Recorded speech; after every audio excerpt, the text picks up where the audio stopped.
Yahweh, Yahweh, Achad, Shemai, Yasher Allah, Yahweh, Allah Yahweh, Yahweh, Achad, Shema, Yasher Allah, Yahweh, Allah Yahweh, Yahweh, Achad, Brakatha Yahweh, Brakatha Yahweh Shai, Brakatha Yahweh, Brakatha Yahweh Shai, Brakatha Yahweh, Brakatha Yahweh Shai, Bahashem HaHakodash. I want to give double honors to our elder apostles and elder bishops of Great Millstone who rule well, as well as peace and blessings, health and wellness to the house of David the elect. On the high spirit and lawyer. And today I want to go into a topic, all right, entitled The Greatness of Men. All right, because of feminism, all right, there's a lot of propaganda, all right, pushed out, all right, towards men, negative propaganda, and what I've realized that a lot of things that you hear, you digest it on the subconscious level, and things can make you feel smaller or less adequate as a man. And you should never feel like that as an Israelite man. Our emblem is a fucking lion. And the nature of an Israelite man is that he's bold, he's intelligent, all right? That's two catch attributes right there. He's bold, he's intelligent, okay? He's spiritual, he's creative, you know? All right? If you sit there and break it down, all right, the Most High's glory was a man. It was Adam. His creation that he took prize in was a man, all right? And that man was the image of him. It tells you, I believe that's Luke the 3rd chapter, Shalom, Shalom. I believe that's Luke the 3rd chapter, how Yahweh Shai went back to Adam, all right, which was called the Son of God, the Son of Yahweh Bahashim Shai. Like the seed of the Most High, the offspring, the byproduct, the carbon copy of the Most High, the physical byproduct, the physical carnation of the Most High, so to speak, was Adam. And because we live in a gynocracy, because we've been formatted to fit into these cubicles, in these warehouses, in these plants, or in these facilities to work for the elites, all right, we ourselves, we've been shortchanged on our potential as men. All right. And men, like I said, there's propaganda, all right, pushed towards men, particularly Israelite men, but just in general, men in general, all right, there's something wrong with us. And oftentimes when women say these things, they say it based off how we treat them based off modern standards. Now, it tells you, well, studies show in the black community alone, or there was some study that said 80% of women, they get with 20% of the men, or they have babies by 20% of the men in the so-called black community. So what does that tell you? That they're not judging men based off character. They're going off hypergamy based off these studies. All right? So that little narrative that they push, that men are this and men are that, for one, you have the liberty to choose whatever man you want. And secondly, studies show based off your behavior that you're not getting the man that's supposed to be like the status quo. All right? So, but I'm saying all that to say, going back to the live stream, that men are great. And I'm at work, right? And I'm on a forklift. Shalom. I'm on a forklift, and I'm seeing remodeling going on in the plant. I'm seeing guys that's basically doing remodeling and how they're building certain things and repairing certain things in the plant. All right. I'm seeing basically self-automated machines operate themselves, and we're just kind of steering the ship, so to speak. All right. Then I look outside from the plant, and I see nature. I see trees. I see greenery. I see grass. All right. And I ask myself, then I look back inside the plant and I say, how did we create this plant from nature? There's no forklift inside of nature. All right. There's no computer or a tablet that you work on in some nature. I mean, in some tree that comes from nature. The greatness of men is that men forge civilizations from nature. So for women to think that they're smarter than men or they're better than men, all right, first of all, you don't even understand how the Most High made you to complement men. We're here to complement each other, all right? Not to cancel each other out, all right? You are the helpmeet, according to the scriptures. But the greatness of men, all these civilizations that was forged, they were forged out of nature. All right? And there's a reality of seeing deserted land, uncharted territory, all right, taming the land, taking the trees and taking down the trees, all right, importing certain goods, tilling the land, all right, making crops grow in the land, domesticating the animals, turning the animals into servants, all right? There's a reality to that I've never seen women do. Using certain branches of math and science to manipulate the land to be hospitable, to forge, to create places of habitations on this land that we see. Down here in the state of Mississippi, you see it all the time. You see trees chopped down, land cleared out. Next thing you know, some shopping center built, man. And even though Esau's habitation is out of sync with nature and is destructive to nature, all right, hey, man is still great in their ability to take nature and make it inhabitable. And a woman has nothing to do with that. But the elites, because of their P worship, they made women the center of existence in the Western world. Okay? Let me get this right quick. Genesis 1:26. And the power said, I was almost going to say Yahweh, but it's actually powers.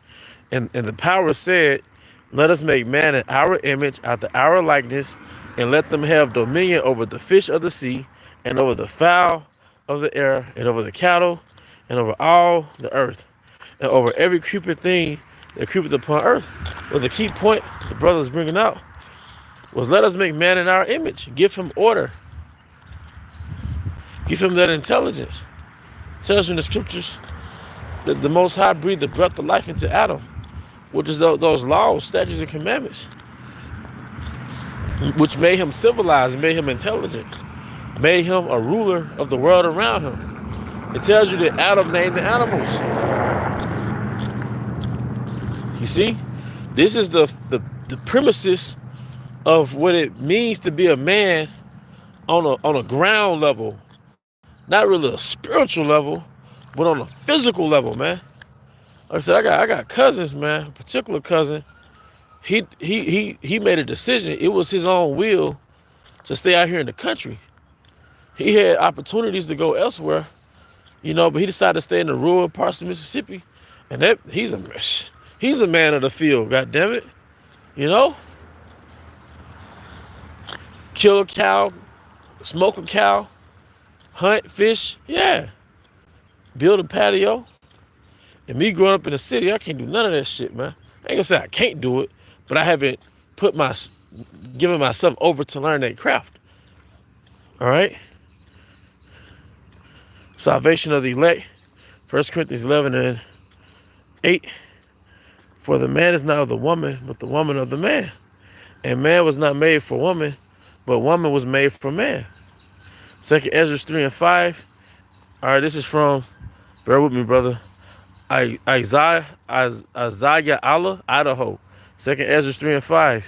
And gave us a body unto Adam without soul, which was the workmanship of thy hands, and didst breathe into him the breath of life, and he was made living before thee. Yeah, he breathed the law, statutes, and commandments into Adam, man. Which really he made Adam in his image.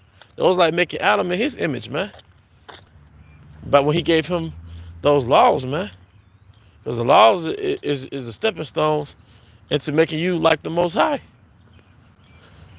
just in a physical body, you know. What is this? Just being nosy, you know. But the point is, all right, that men, all right, mankind, you know, the Most High planted us on this planet, on this earth, all right, and the Most High gave us science and different branches of wisdom to engineer society. Shalom, shalom. And this lesson or this topic is not to just focus on the woman; it's to focus on us. And we were belittled and formatted to fit into some prison classroom and memorize a bunch of bullshit. Man, that did not serve us in the real world. Because I know for myself, after the 8th grade, everything I learned was really unnecessary. How many times must you take English? How many times must you get lied to in history? How boring was science if I'm not in nature actually experimenting with science? It's all bullshit. After the 8th grade, you could pretty much maneuver in this society, unless you want to become an engineer, architect, things of that nature. You know?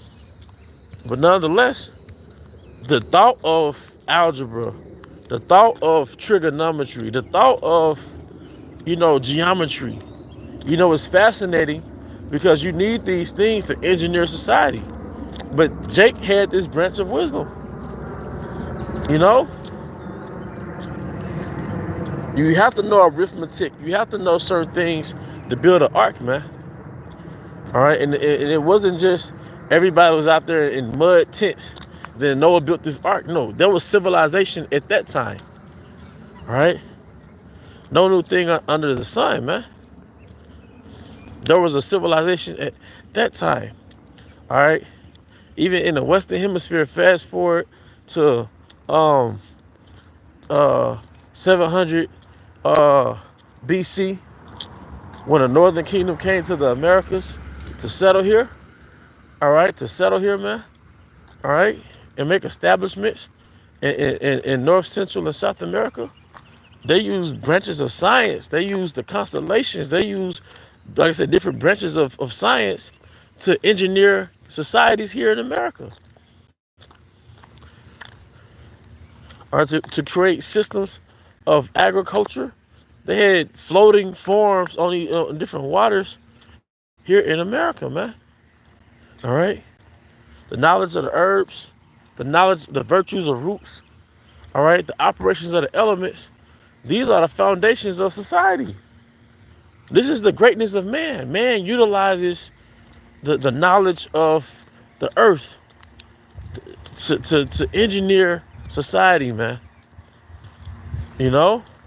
And Yahweh Shai is going to show us so many things before his kingdom, in the kingdom. You know? And that's what we're here for. That's why we're doing this, man. Yahweh Shai, he's going to take us. Lord willing is us, man. He's going to take us and show us so many things, all right, when it comes to wisdom, to forward his legacy, man. To forward, really, Yahweh's legacy, man. You know? He's going to show us so many things, man. But even in retrospect, if you look at the engineering of the planet, you even look at the architecture in Asia, I think it's beautiful. The ancient architecture, not their modern shit. But even the modern shit is like, damn, how did you do that? Look at the planet Earth. Look at the trees and the grass, the land. That's the majority of the earth. There's no buildings that you could pick from a tree, man. All right, the scripture says knowledge should be increased. And really, it's the Most High to tap into the minds of these people to really fulfill prophecy. But nonetheless, all these different empires, man, They came from great thinkers, man. You see? You see? And women complain about the patriarch. The patriarch. But the patriarch is the reason why you don't have to run from a bear, man. You know? The patriarch really is the reason why you can just leave your house, go to the store, go to the club, be half drunk, be half naked. Because men have created a society that's safe for you to be not only a woman, but they created a society where you could just be careless. You know, that's not natural. You know, there's a saying that I heard someone ask a nigger woman this question. She was like, if you had the choice, would you rather be in the woods with a bear or with a black man? And she was like, a bear. But it's men, and historically, so-called black men, they created environments that a woman doesn't have to worry about a bear, man. She doesn't have to worry about a bear. All right? Daniel 2:21. He changes the times and the seasons. He removeth kings and setteth up kings.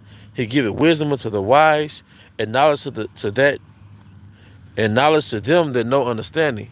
He revealeth the deep and secret things. He knoweth what is in the darkness, and the light dwelleth with him. You know? So, I mean, you know, like I said, if you look at the camera, man, you see trees, you see the planet Earth, man. And the Most High, hey, it tells you Sirach 38, one of my favorite chapters when it comes to things like this. All right? Sirach 38. It breaks down the foundation of a habitation. It goes into the farmer. It said one that guideth with the gold, I forgot how to pronounce it, but basically it's like a stick in which you prick the oxen to keep them moving forward to till the land.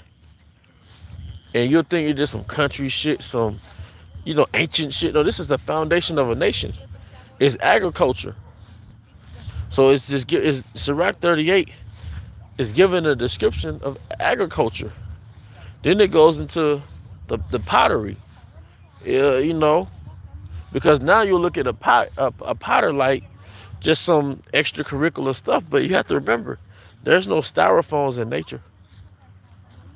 So you go to places like Turkey, pottery is important because these are occupations that deal directly with the earth and create civilization. So let's start back from the top. The Sirach 38 goes into that farmer dealing with agriculture and using the oxen to till the land. All right, you till the land, you plant seed, then you grow food that we actually eat. There is no Skittles. There's no fucking bread sitting on the shelf for weeks at a time. There's no soda pop in the freezer section. We dealing straight with Amaratazah, Mother Earth. Then it goes into the blacksmith. The blacksmith takes the earth and takes the resources from the iron from the earth and uses fire to mold that iron into tools. And without that blacksmith, there would be no farmer. All right? So it goes into the farmer. It goes into the blacksmith. This is Sirach 38. It goes into the potter. All right? And like I said, you need plates. You need bowls. Okay? You need vessels to store your food in. All right? And this is why a potter in real time is very important. But these three occupations I just named, it's directly from the earth. And there's one more in Sirach 38, and I have to jog my memory. All right? It goes into the farmer. It goes into the blacksmith. It goes into the potter. All right? And I think it's one more I can. Let me just read these scriptures for right now. All right? Salvation of the elect, Isaiah 32:9. You women who are so complacent, rise up and listen to me. You daughters who feel secure, hear what I have to say. All right? Isaiah 32:10, NIV. In little more than a year, you who feel secure will tremble. The grape harvest will fail, and the harvest of the fruit will not come. All right, the harvest of the fruit will not come because, that once again, you fast forward to this society, women can just go to a fucking convenience store. Look at the word, convenience store. All right, at 2 o'clock in the morning, butt fucking naked. All right, you really had Eve go to the convenience store, butt fucking naked in one of these cities, man. All right.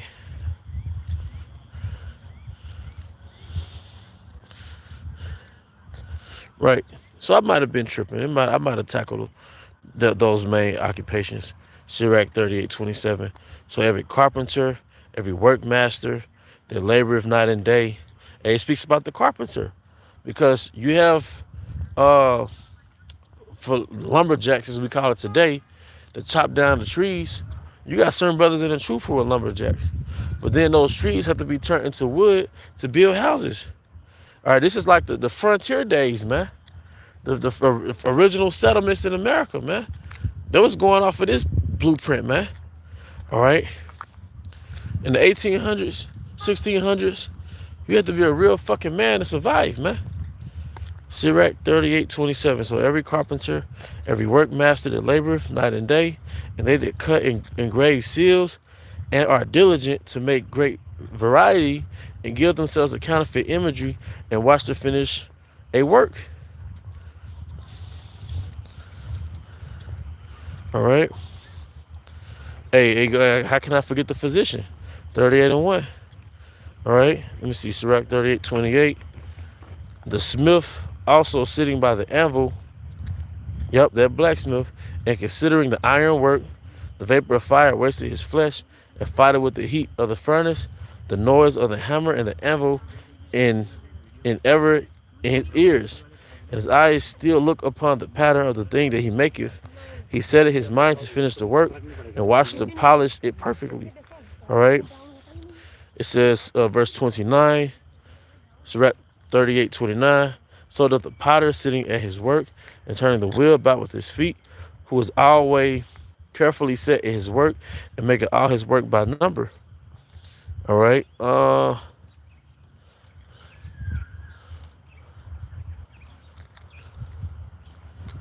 So I mean, like I said, I could have named the ones that I thought I didn't name. The farmer, the smith, all right, the potter, you know. But going into the greatness of men, this is how you forge a civilization.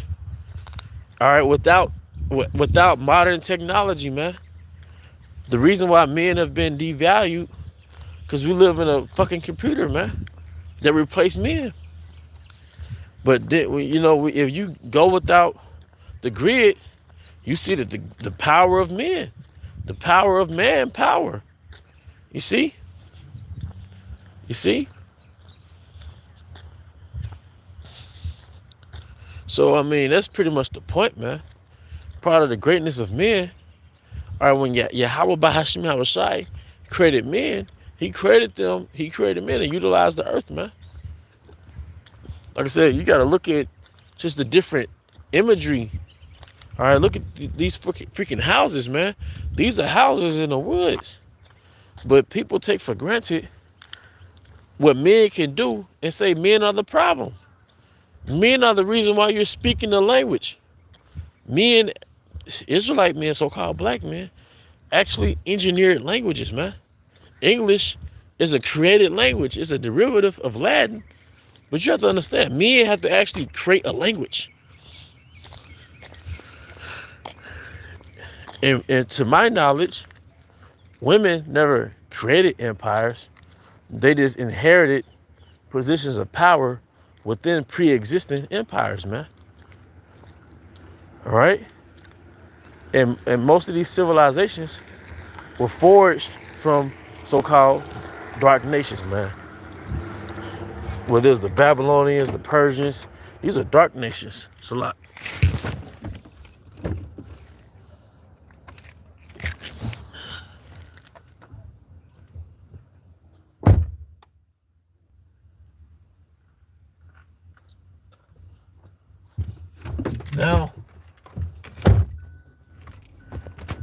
Now the average so-called black man, especially the Southern Kingdom black man, is useless.